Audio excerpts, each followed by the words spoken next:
శ్రీ బాల త్రిపుర సుందరి దేవి కుంకుమార్చన యాగంలో పాల్గొనండి. సర్వ కష్టాలు తొలగి శుభ ఫలితాలు పొందండి.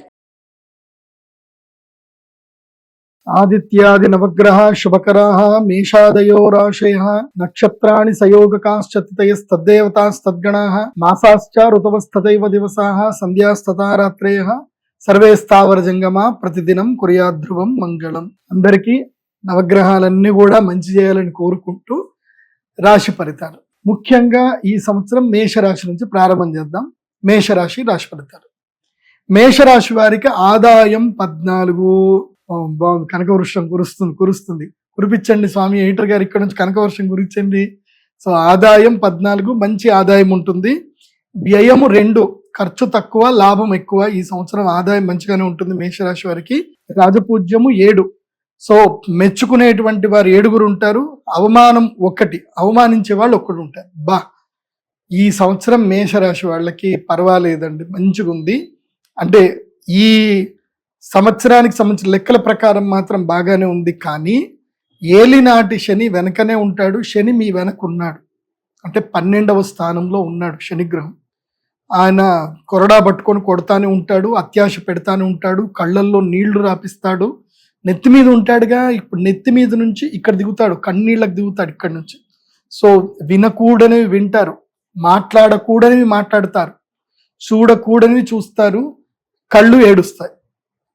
ఇది జరుగుతుంది. సో మేషరాశి వాళ్ళకి ఏలినాటి శని ప్రభావం గట్టిగా ఉంటుంది. అందుకే నీలాల మాల ఒకటి ఉంటుంది, మయూరమాల ఒకటి ఉంటుంది. ఆ మయూరమాలని తప్పకుండా మేషరాశి వాళ్ళందరూ ధరించండి. ఈ ఆదాయం కలగాలి అన్నా, వ్యయం తగ్గాలి అన్నా మీరు మాత్రం మయూరమాల ధరిస్తేనే శని బాధ తగ్గుతుంది. తప్పకుండా హనుమాన్ చాలీసా చదువుకోవాల్సింది. ఇక శనిది అయిపోయింది కదా. ఈ శని ఎందుకోసం అంటే ఈ సంవత్సరం మొత్తం ఈ 12వ స్థానంలోనే ఉంటాడు. సో ఏలినాడి శని ప్రభావము ఇక్కడ నుంచి ఇక్కడ దాకా ఉంటాడు. సో డిసెంబర్కి, నెక్స్ట్ ఇయర్ మార్చికి వచ్చేసరికి భుజాల మీదకి వస్తాడు. బరువు బాధ్యతలు అన్నీ పెరిగిపోతాయి. ఒక విధంగా పెళ్లిళ్ళు అవుతాయి అనుకోండి. మేషరాశి వాళ్ళకి ఈ సంవత్సరం పెళ్లిళ్ళు అవుతాయి, పెళ్లి ముహూర్తాలు కుదురుతాయి, అన్ని జరుగుతాయి. సో అది కూడా ఎప్పుడవుతుందో చెప్తాను, వినండి.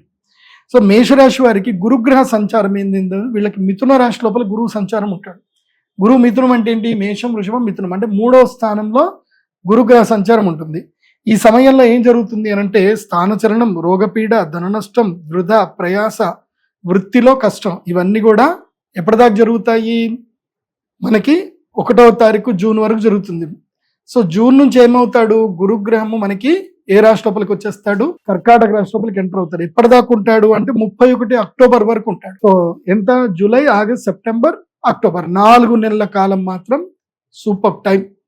అప్పుడు మీకు ఆదాయము 14% సూపర్గా ఉంటుంది. 14 అంటే అల్టిమేట్ అనమాట. అంటే ఈ 4 నెలలు మేషరాశి వాళ్ళకి కొంచెం కలిసి వచ్చే సమయము. కొంచెం అంటే 100లో 67% కలిసి వస్తుంది. ధార్మిక కార్యక్రమాలు అప్పుడు చేయాలి, యజ్ఞ యాగాది కర్మలు చేయాలి. అంటే మీరు ధనత్రయోదశికి శ్రీమహాలక్ష్మి యాగం చేయడానికి సిద్ధం అవ్వాలి. సో ధనత్రయోదశి వరకు బాగుంటుంది. శ్రీమహాలక్ష్మి యాగం చేసుకుంటే యోగం కలుగుతుంది. సో వరలక్ష్మి వ్రతం తప్పకుండా చేసుకోండి. ధార్మిక కార్యక్రమాలు చేయాలి. దానివల్ల ధనలాభం కలుగుతుంది, సుఖము, కార్యసిద్ధి కలుగుతుంది, తర్వాత కుటుంబంలో సహకారం కలుగుతుంది. అదేవిధంగా వివాహాది శుభకార్యాలు కూడా జరిగే అవకాశాలు ఉంటాయి. మేషరాశి వాళ్ళకి పెళ్లిళ్ళు కుదురుతాయి. ఈ సంవత్సరం శ్రావణ మాసంలోనే పెళ్లిళ్ళు అవుతాయి, పెళ్లిళ్ళు కుదురుతాయి. సో మ్యారేజ్లు కూడా అయ్యే అవకాశం ఉంటుంది. దాని తర్వాత ఒకటి ఉంటుందండోయ్, లక్ టైం ఉంటుంది.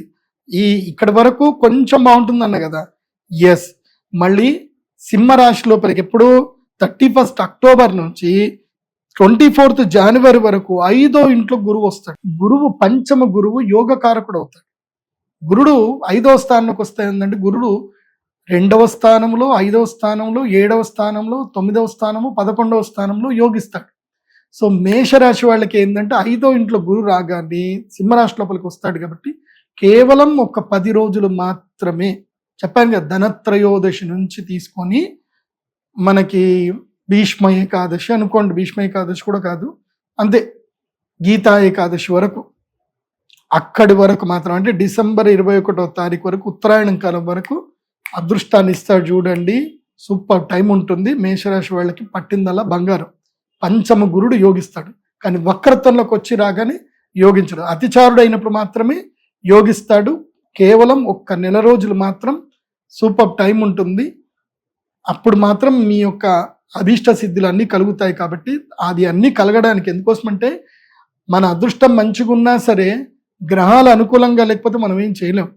సో అదృష్టం ఉంది, గ్రహాలు అనుకూలంగా ఉన్నాయి, కాకపోతే మన బ్రెయిన్ బాగలేదు. మనకి రావాల్సినవి ఆలోచించాల్సింది మనం సరిగ్గా లేము, మన చుట్టుపక్కల వాళ్ళు సరిగ్గా లేరు. దైవమే మనల్ని కాపాడాలి. కాబట్టి మేషరాశి వారికి అందరికి చెప్పేది ఏంటంటే ధనత్రయోదశి శ్రీ మహాలక్ష్మి యాగానికి బుక్ చేసేసుకొని రెడీ అయిపోండి, ఇప్పుడే బుక్ చేసుకోండి. ఇంకో విషయం ఏంటంటే మేషరాశి వారికి ఏలినాటి శని సమస్య ఉంటుంది కాబట్టి తప్పకుండా ప్రతి శనివారం లేదా మంగళవారం ఆంజనేయ స్వామి దేవస్థానానికి వెళ్ళడము, హనుమాన్ చాలీసా చదవడము. ఇక్కడ పాకెట్లో మేము ఒక నిత్య దర్శన యంత్రం ఇస్తాం, మయూరమాల తీసుకుంటే ఒక నిత్య దర్శన యంత్రం ఇస్తాం. ఆ నిత్య దర్శన యంత్రం ఎప్పుడు మీ దగ్గర పెట్టుకోండి. ఈ మొత్తం మీద ఏదైనా ఒకరోజు, ఈ సంవత్సరం మొత్తంలో ఏదైనా ఒకరోజు కలియుగ ప్రత్యక్ష దైవం శ్రీ వెంకటేశ్వర స్వామి వారిని కాలినడకన వెళ్ళి దర్శనం చేసుకోండి. వివాహం కానటువంటి వారు మాత్రం శ్రీనివాస మంగాపురం నుంచి కాలినడకతో వెళ్ళి స్వామివారి దర్శనం చేసుకోండి. తొందరగా వివాహం అవుతుంది. మేషరాశి వారికి మనోభీష్ట ప్రాప్తి కలుగుతుంది. సో అలిపిరి నుంచి కూడా వెళ్ళొచ్చు, ఇక్కడ కొంచెం దూరం, అక్కడ కొంచెం దగ్గర, అంతకుమించి ఏం లేదు. కాకపోతే ఒక నానుడు ఏంటంటే శ్రీనివాస మంగాపురం నుంచి స్వామివారు అక్కడికి ఎక్కారు కాబట్టి అక్కడి నుంచి వెళ్ళమని చెప్తారు. నేనైతే అడ్వైజ్ చేసేది ఏంటంటే శ్రీనివాస మంగాపురం నుంచి స్వామివారి కొండెక్కండి, శని ప్రభావం నుంచి దూరం అయిపోండి, అంత బాగుంటుంది. ఇక మేషరాశి వాళ్ళకి ఏంటంటే ఈ సంవత్సరం లక్ టైం ఎప్పుడు మాత్రం ఒకటి చెప్తాను, జాగ్రత్త పెట్టుకోండి. అక్టోబర్ 18వ తారీఖు నుంచి తీసుకొని డిసెంబర్ 21వ తారీఖు వరకు మేషరాశి వారికి ఈ సంవత్సరం లక్ టైం, సూపర్ టైం కలిసి వస్తుంది. సో ఇది ఫాలో అవ్వండి. ఇంకోటి చాలా మందికి ఏంటంటే తమ జన్మ నక్షత్రం ఏందో తెలీదు, జన్మ రాశి ఏందో సరిగ్గా తెలియదు, వాళ్ళ పేరు బట్టే అనుకుంటారు. అది తప్పు. మీ జన్మ నక్షత్రం, జన్మరాశి మీ date of birth, time, place బట్టే ఉంటుంది. మీరు నా pradipjoshi.com వెబ్సైట్కి వెళ్ళండి, అక్కడ హోరోస్కోప్ PDF ఆర్డర్ ఉంటుంది. మీరు ఆర్డర్ చేసుకుంటే మీకు ఈమెయిల్కి మొత్తం మీ హోరోస్కోప్ వస్తుంది. అందులో మీ జన్మ నక్షత్రం, మీ గాతవారం, గాత నక్షత్రం అన్ని డీటెయిల్స్ ఉంటాయి. అవి మీరు నోట్ చేసుకొని చక్కగా మీ జాతకం ఏందో మీరు చూసుకోండి. ఈ సంవత్సరం అంతా కూడా డే టు డే మీకు వారం బట్టి ఆ గ్రహాలు ఎలాగైతే మారుతుంటాయో అలా మీకు ప్రెడిక్షన్ కూడా మీకు వస్తాయి. కాబట్టి ఫలితాలు ఇప్పుడు నేను చెప్పేది సూచనప్రాయంగా చెప్తున్నాను, కానీ మీ జాతకానికి మీకు ప్రత్యేకంగా ఒక ఫలితం ఉంటుంది. అది మీకు కూడా కావాలి అనుకుంటే pradipjoshi.com వెబ్సైట్కి వెళ్ళి హోరోస్కోప్ PDF ఆర్డర్ పెట్టుకోండి. సర్వేజన సుఖినో భవంతు.